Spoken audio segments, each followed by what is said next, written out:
Hello, in front of me I've got Motorola Moto G13 and Samsung Smart TV.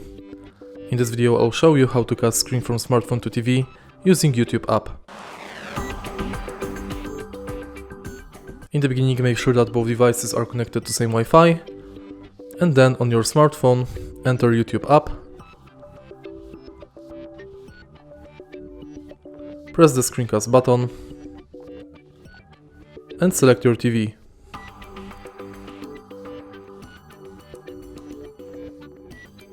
Now when devices are connected, you can play any music you want on your smartphone and it will be displayed on the TV.